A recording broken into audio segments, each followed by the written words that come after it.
Good evening students. बच्चों, हम लोगों का अभी होगा सॉलिड स्टेट का 6 लेक्चर। कल वाले लेक्चर में हम लोगों ने डिस्कस किया था डिफेक्ट्स इन सॉलिड्स। जब हम लोग डिफेक्ट्स पढ़ रहे थे तो एक तो डिस्कस हुए थे हमारे स्टीचियोमेट्रिक डिफेक्ट और दूसरा नॉन स्टीचियोमेट्रिक। इसमें हमने दो डिस्कस कर दिए थे। यहाँ पर क्या होता है, केमिकल कंपोजिशन सेम रहेगा कंपाउंड का, केमिकल कंपोजिशन सेम रहेगा कंपाउंड का। इसमें क्या होगा, केमिकल कंपोजिशन चेंज हो जाएगा। The defects in which chemical composition remains same after the defect are called stoichiometric defect and the defects in which chemical composition of compound changes after the defect. ये हमें आज discuss करने, ये कल discuss कर चुके थे। इसमें एक मैंने आपको बताया था स्कॉट की डिफेक्ट और इसमें बताया था फ्रैंकेल डिफेक्ट। यहाँ पर डेंसिटी डिक्रीज हो रही थी, यहाँ पे डेंसिटी सेम रह रही थी। ये हमारा डिस्कशन हो चुका है लेक्चर 5 में। आज हम लोग डिस्कस करेंगे नॉन स्टीचियोमेट्रिक डिफेक्ट में। नॉन स्टीचियोमेट्रिक डिफेक्ट वो होंगे बच्चों जिसमें केमिकल कंपोजिशन चेंज होगा आफ्टर द डिफेक्ट। हमारा जो है आज का टॉपिक नॉन स्टीचियोमेट्रिक डिफेक्ट, और इसमें दो टाइप के हमको पढ़ने हैं, मेटल एक्सिस और दूसरा metal deficiency. Metal axis defect होगा एक और एक होगा मेटल डेफिशिएंसी। मेटल एक्सिस का मतलब ये होगा कि इनके अंदर पॉजिटिव आयंस ज़्यादा होंगे और मेटल डेफिशिएंसी का मतलब पॉजिटिव आयन कम होंगे। अभी आज हम लोग इस लेक्चर में सबसे पहले पढ़ेंगे मेटल डेफिशिएंसी डिफेक्ट, ये उसके बाद पढ़ेंगे। मेटल डेफिशिएंसी डिफेक्ट क्या होगा, मेटल डेफिशिएंसी डिफेक्ट में पॉजिटिव आयन कम होंगे। पॉजिटिव आयन कम कैसे होंगे, सपोज कर लो हमारे पास एक कंपाउंड था FeO, फेरस ऑक्साइड। इसमें Fe का ऑक्सीडेशन स्टेट +2 है, ऑक्सीजन का है -2। इसको जब हम करेंगे, सपोज कर लो ये एक फेरस ऑक्साइड का सॉलिड है,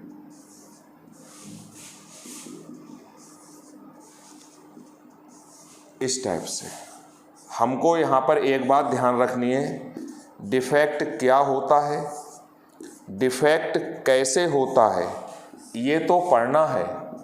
डिफेक्ट क्यों हो रहा है इस पे हम लोग डिस्कस नहीं करेंगे। आपको पता होगा बच्चों, जो सिलेबस में आता है बस वही हम लोग डिस्कस करते हैं, उससे कम या ज़्यादा हमको पढ़ने की ज़रूरत नहीं है। तो मैंने ये बात पहले ही इंडिकेट कर दी। ये हमारा कोई सॉलिड था फेरस ऑक्साइड का। इस समय इसमें कोई डिफेक्ट नहीं है, ये आइडियल सॉलिड है। Positive ion, negative ion, positive ion, negative ion. Iron का बच्चों एटॉमिक नंबर होता है 26। इसका इलेक्ट्रॉनिक कॉन्फ़िगरेशन हो जाएगा ये। आयरन प्लस प्लस में अगर हम आएंगे तो उसका इलेक्ट्रॉनिक कॉन्फ़िगरेशन होगा ये। अब +3 एक इलेक्ट्रॉन और निकलेगा तो उसका हो जाएगा ये स्टेबल होगा। क्यों? क्योंकि यहाँ पे D5 है और D5 होता है exactly half filled d orbital. ये सिमेट्रिकल होगी इसलिए स्टेबल होगी और ये अनस्टेबल। यहाँ से एक साउंड ये निकल के आ रही है बच्चों, जब भी आयरन +2 में होगा तो वो जल्दी से कन्वर्ट होने की कोशिश करेगा +3 में, क्योंकि +3 ज़्यादा स्टेबल होता है, हर कोई स्टेबिलिटी की तरफ जाता है। ये एक सॉलिड है। ये जो मेटल डेफिशिएंसी डिफेक्ट है ये जनरली ट्रांजिशन मेटल कंपाउंड्स में, जिनमें कि metal exhibit variable oxidation state, उनमें ये एग्जिस्ट करता है। मान लो कुछ फेरस कन्वर्ट हो गए फेरिक में। क्यों कन्वर्ट हो गए? क्योंकि फेरिक की स्टेबिलिटी ज़्यादा होती है। हमको ये पता है कि partially filled d orbitals are more stable than D6। ये हमने सब कुछ हो गए होंगे, मतलब ढेर सारे उसके अंदर फेरस होंगे, कुछ फेरस फेरिक में चले गए होंगे। हमने अपनी बात समझने के लिए मान लिया 2 out of every 3 ferrous converts into ferric, यानी 3 में से कोई से भी 2 फेरस फेरिक में कन्वर्ट हो गए। मान लो ये फेरिक में चला गया, ये ऐसा ही रहा।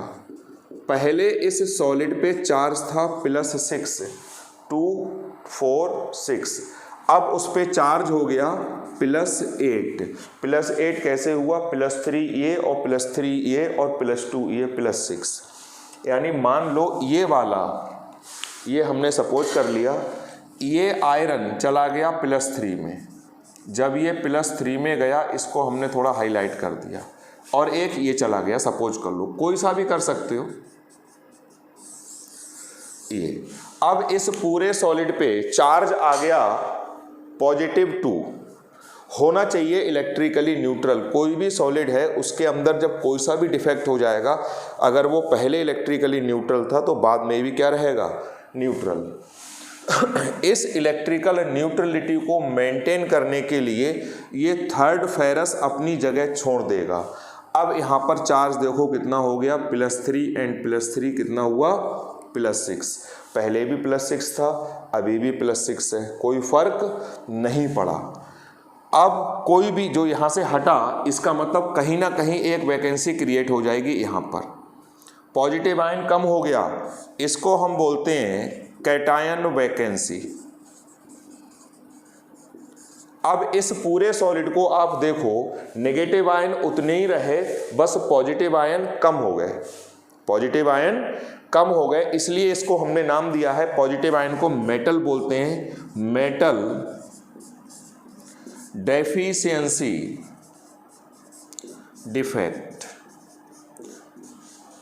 अब कुछ आयरन कम हो गए, तो जो इसका फार्मूला पहले था FeO, सपोज कर लो अगर आयरन 4% कम हो गए तो इसका फार्मूला हो जाएगा 0.96O, यानी 100% था पहले, अब 96% बचा, यानी 4% कम हो गया।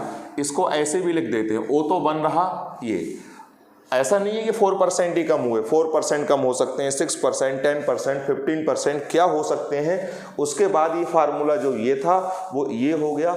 इस फार्मूले में स्टीचियोमेट्री डिस्टर्ब हो गई, इसलिए ये आएगा नॉन स्टीचियोमेट्रिक डिफेक्ट में। नॉन स्टीचियोमेट्रिक डिफेक्ट की डेफिनेशन सिंपल सी है, if the chemical composition of solid changes after the defect then it is called non stoichiometric defect. उसका पहला एग्जाम्पल हमने ये ट्रांजिशन कंपाउंड्स का लिया। क्यों? यहाँ से एक आयरन गया, रिमूव हुआ, क्योंकि ओवरऑल चार्ज ज़्यादा हो रहा था। To maintain electrical neutrality this 3rd ferrous will escape from the solid. अब क्वेश्चन क्या आएगा? ये जो कंपाउंड है, ये जो कंपाउंड मिलके आया, FeO ना होके फार्मूला कुछ और हो जाएगा। Fe कम हो जाएंगे लेकिन O उतने ही रहेंगे। मान लो क्वेश्चन ये है, एक फार्मूला है Fe96O। अब हम क्या करेंगे? क्वेश्चन है find number of Fe++ and Fe+3 as well as their percentage. Fe+2 का नंबर बताओ और Fe+3 का नंबर बताओ और उनकी परसेंटेज बताओ। सपोज कर लो हम इसका आंसर लिखना शुरू कर रहे हैं बच्चों। Let number of Fe++ ions equal to X। ये हमने सपोज कर लिया कि इस कंपाउंड में आयरन +2 में कितने हैं? X। तो +3 में कितने हो जाएंगे? 0.96 माइनस X। ये हमने सपोज कर लिया। अब अगर Fe+2 2 होते तो इनकी वजह से चार्ज होता +2 × 2। 1 से +1 होता तो +2 × 1 चार्ज होता +1। अगर ये 2 होते तो चार्ज होता दिस इंटू दिस। अगर ये 10 होते तो चार्ज होता +2 × 10। लेकिन ये है कितने आपके पास? ये है X। तो दिस इंटू एक्स प्लस, इनकी वजह से कितना चार्ज होगा, इनका चार्ज है +3 और नंबर है ये हो गया टोटल आयरन का चार्ज। और टोटल आयरन का जो चार्ज है वो होगा इक्वल टू +2। क्यों? क्योंकि O पे है -2 चार्ज, तो सारे आयरन का चार्ज मिलके हो जाएगा +2। O पे है -2, तो सारे आयरन का चार्ज कितना होगा +2। यानी इसको हमने इक्वल टू में +2 रखा, क्योंकि जो +2 चार्ज है उसमें कुछ कंट्रीब्यूशन फेरस का होगा और कुछ कंट्रीब्यूशन फेरिक का होगा। अब हम इसको सॉल्व करेंगे।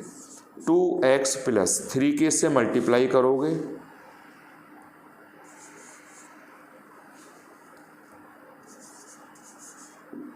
-3x = 2। अब हमने ये होगा -x, इसको इधर लेके जाओगे 2 - 2.88, तो ये हो गया -0.88, x की वैल्यू हो गई 0.88। अब number of Fe++ = 0.88, number of Fe+3 = 0.96 -x, और ये है 0.96 -x, x की मैंने वैल्यू पुट कर दी, तो ये वैल्यू हो जाएगी 0.08 आ गया। अब अगर परसेंटेज पूछी गई है, हो सकता है क्वेश्चन यहीं तक आए, तो आप यहाँ पे करके छोड़ दोगे। परसेंटेज अगर पूछी गई है Fe++ की, तो फेरस का नंबर अपान टोटल नंबर इंटू 100। फेरस का नंबर कितना है 0.88, टोटल नंबर कितना है आयरन्स का 0.96 इंटू 100। ये आप सॉल्व करोगे, ये आपका अपना काम है। परसेंटेज पूछी गई है फेरिक की, तो फेरिक का नंबर अपान टोटल नंबर इंटू 100, ये आ गया। ये क्वेश्चन हो गया। यानी Fe इस कंपाउंड में आयरन का नंबर फेरस का इतना होगा, फेरिक का इतना होगा। परसेंटेज पूछी गई है तो इसकी इतनी होगी और इसकी इतनी होगी। नेक्स्ट बच्चों, एक क्वेश्चन मैं इसका और दे रहा हूँ, कहीं आपको प्रॉब्लम आ रही हो इसलिए। मान लो एक कोई कंपाउंड दे रखा है, ये तो मैंने फेरस ऑक्साइड का एग्जाम्पल लिया था, मैंने अब एग्जाम्पल ले लिया फेरस सल्फाइड का, और ये है 0.91 और ये 1। सल्फाइड पे -2 चार्ज होता है, हमको पता है, तो Fe पे कितना होगा +2। सपोज कर लो, मतलब इसमें पूछी गई है Fe++ और Fe+3 की परसेंटेज। मान लो Fe++ इसमें है x, तो ये हो जाएंगे 0.91 -x। ये क्लियर हो गया। आप इसको x मान सकते हो, अगर आप इसको x मानोगे तो ये हो जाएगा 0.91 - x, दोनों का सम आना चाहिए इतना। इसकी वजह से जो चार्ज होगा वो हो जाएगा +2 × x, क्योंकि +2 वाले आयन थे x, +3 वालों की वजह से चार्ज हो जाएगा +3 0.91 -x = सारे सल्फाइड पे -2 चार्ज है, तो सारे के सारे आयरन्स पे कितना होगा +2 = हमने बच्चों यहाँ पुट कर दिया +2। अब यहाँ पर देखो 2x + 3 × 1 = 3, 3 × 9 = 27 -3x = +2।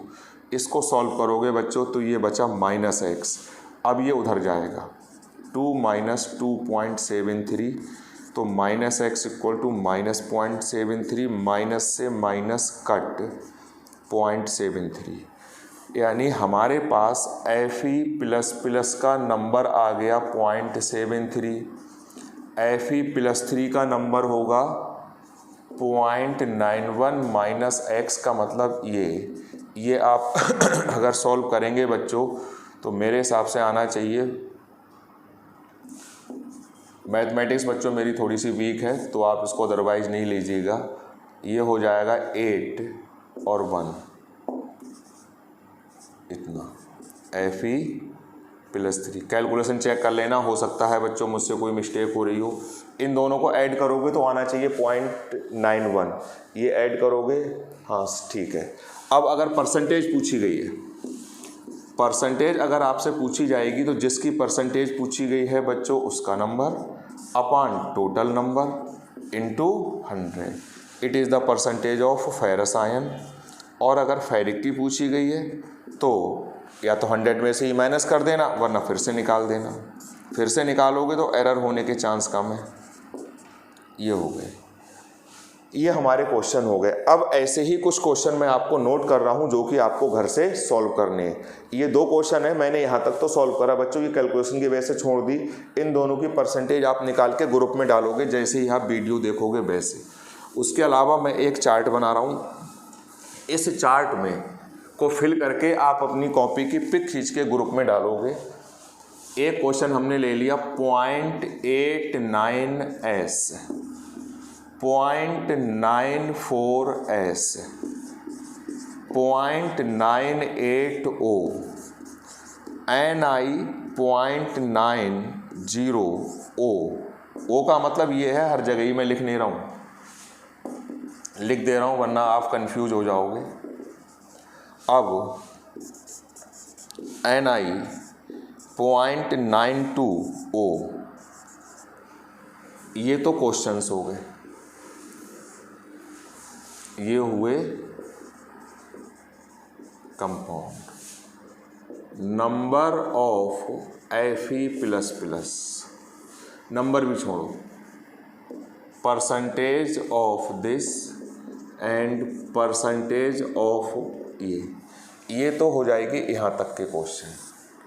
ये आपको फिल करके ग्रुप में टेबल डालनी है।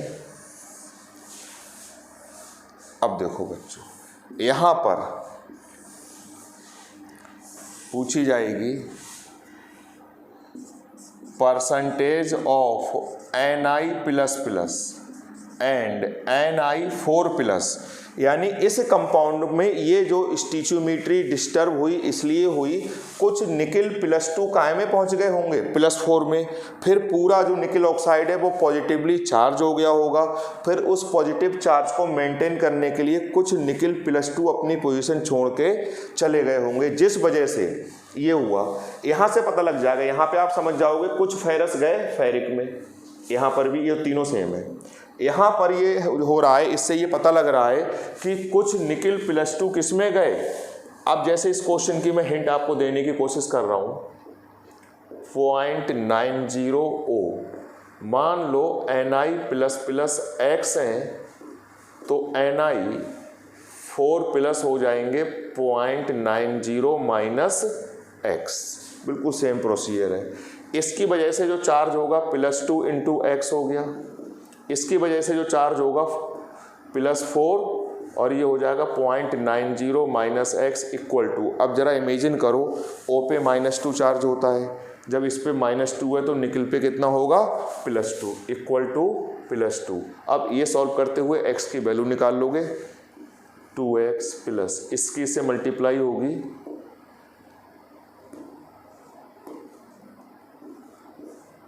ये हो गया -4X = +2। अब ये अगर हम सॉल्व करेंगे तो ये हो गया -2X, 2 - 3.6 तो 1.6, 0 0 -2X, माइनस का आया बच्चों, माइनस से माइनस गया, X = हो जाएगा 1.60 y 2.80, यानी हमारे इस कॉम्प्लेक्स में निकिल +2 है 0.80 और निकिल 4+ हो जाएंगे 0.90 - X, और X की वैल्यू कितनी है ये, तो ये हो जाएगा 0.10। अब अगर परसेंटेज आपको निकालनी है निकिल +2 की, तो निकिल +2 का number upon total number into 100, इसकी परसेंटेज निकालनी है तो इसका number upon total number into 100। ये करोगे बच्चों इस लेक्चर में, इतना ही। Thank you.